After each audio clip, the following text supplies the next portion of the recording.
Hello world, today is July 1st, 2024. My name is ChilleDeCastro. I am a journalist and First Amendment auditor. I've been wrongfully imprisoned in the Clark County Detention Center in Las Vegas, Nevada. I've been here since March 19th, 2024. I was charged with obstruction for filming a cop. And then the biased and unprincipled judge, Ann Zimmerman, then sentenced me to jail, 6 months in jail for filming a cop. No victim, no crime, no restitution due, no damage done, but yet she still put me in jail with no criminal record. This is my daily journalistic update. Right now, we are 9 days away. Today is July 1st. You may not hear this till July 2nd or July 3rd, but today's July 1st. We will have an appeal hearing, finally, in front of Michelle Levitt in the district court on July 10th, 2024. I've been in here for so long, it's unbelievable. The system of jailing people in America has to be examined.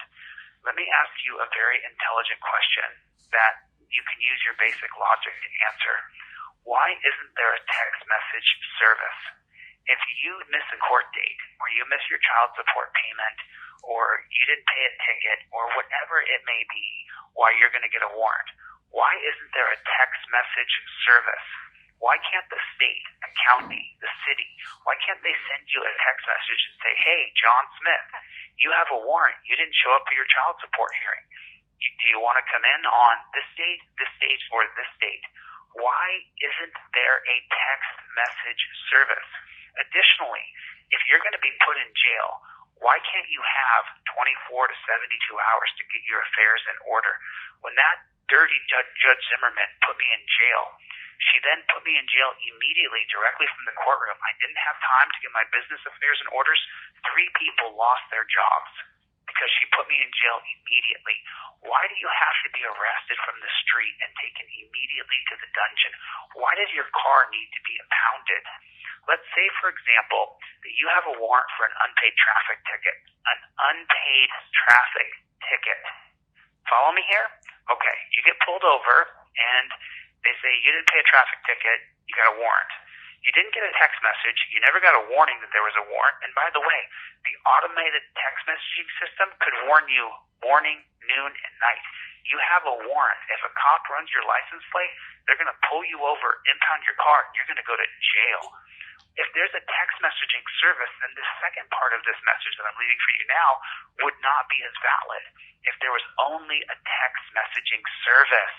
And remember, you get automated text from every kind of business in the world. During the pandemic, how many text messages did you get on your phone telling you that 2 million Californians were going to die?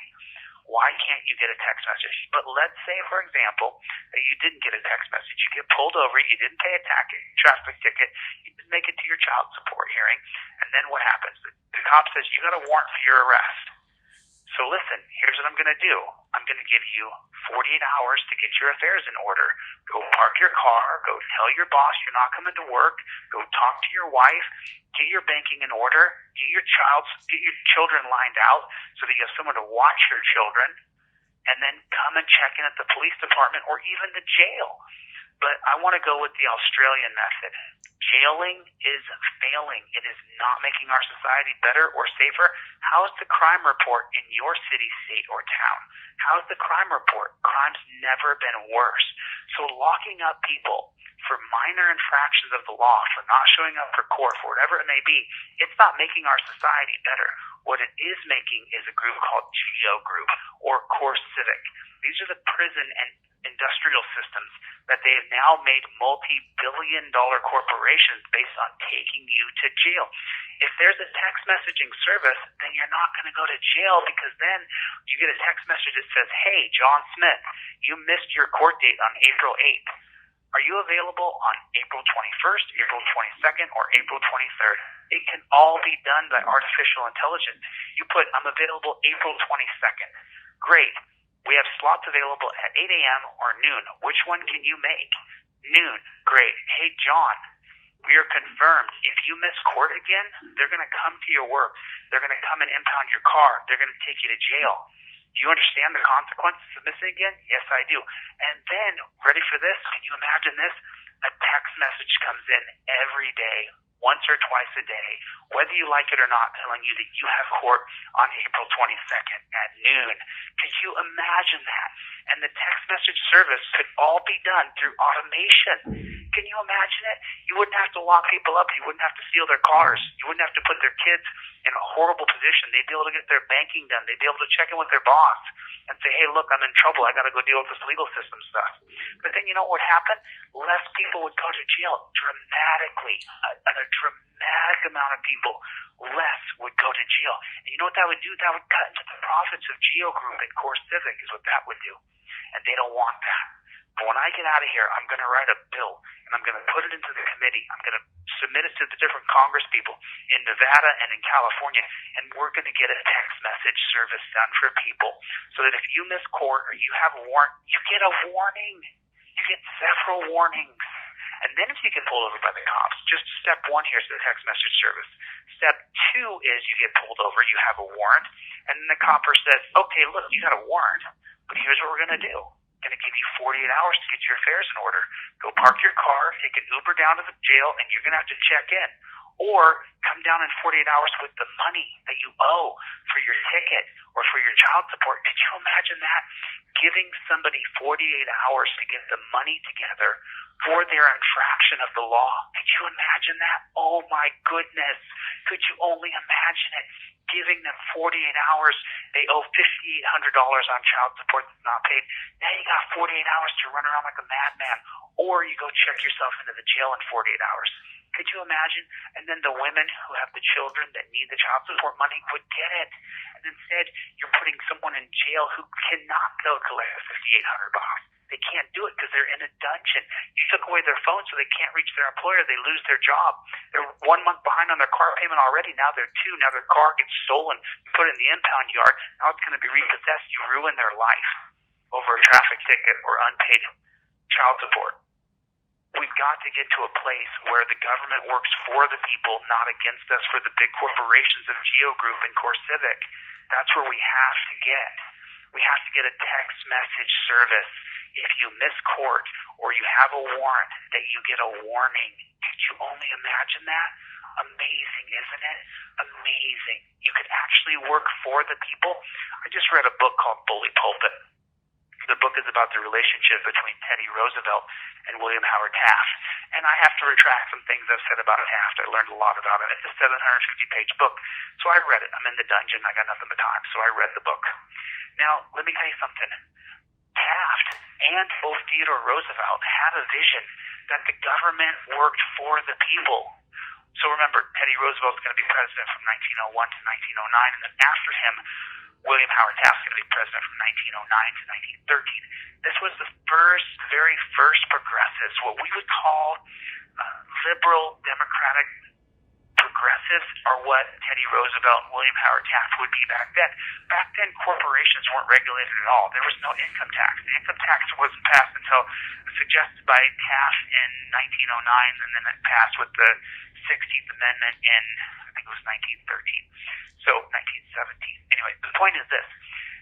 These gentlemen, both of them, Theodore Roosevelt and William Howard Taft, had the vision that the government worked for the people, that it worked to benefit the people. The idea of Social Security and insurance and a safety net for people was first figured out by Theodore Roosevelt, not Franklin Delano Roosevelt. Franklin Delano Roosevelt then worked on what his relative 40 years earlier was pushing forward, and then Franklin Delano Roosevelt got Social Security put in place for us today. How many people out there right now have SSI, Social Security insurance? A government that works for the people. And this is exactly what I'm suggesting now. I see myself as what you would call a classic liberal. I may not agree with a word you have to say, but I'll die for your right to be able to say it. I have a vision that there is a social safety net, but we're not going anywhere near socialism or communism. That's ridiculous. I mean, any intelligent person does not want socialism or communism. We've seen it around the world. It doesn't work. But here's the point. We need a government that works for the people. Right now, I've met several men in this jail who were arrested for child support. I met a guy who didn't make his child support hearing. He had an unpaid traffic ticket, so they sent the cops to his work where he's the supervisor. He runs a crew of 6 dudes. They arrested him in front of his crew. He had to leave his tools right there on the concrete slab, and they took him to the dungeon. He was up to date on his child support payments, so he didn't go to the hearing because he's up to date on his child support hearings. But apparently, if you don't show up for a hearing, then that's arrestable. He had an unpaid ticket as well. To be fair, I'm going to interview him when I get out. But it's not the point. Why couldn't he get a... You have 1 minute left. Why couldn't he get a text message that said, hey, Arthur, you didn't make the hearing and you have an unpaid traffic ticket. You got a warrant for your arrest. What date can you make court? That's what I'm talking about. The government that works for the people. And it starts first with a text messaging service, a text messaging center, an alert center that works for the people so that we're not arresting people, impounding their car, and ruining their lives. We are 9 days away from my appeal, 9 days away, July 10th. Pray for me. If you can make the appeal hearing, I'd love to see you. Thank you guys so much for your support. You can't imagine. From the money on my books to the eye care gift packages you guys have sent me, thank you. I appreciate you. I love you. I'll see you on the next one. Later, Gators.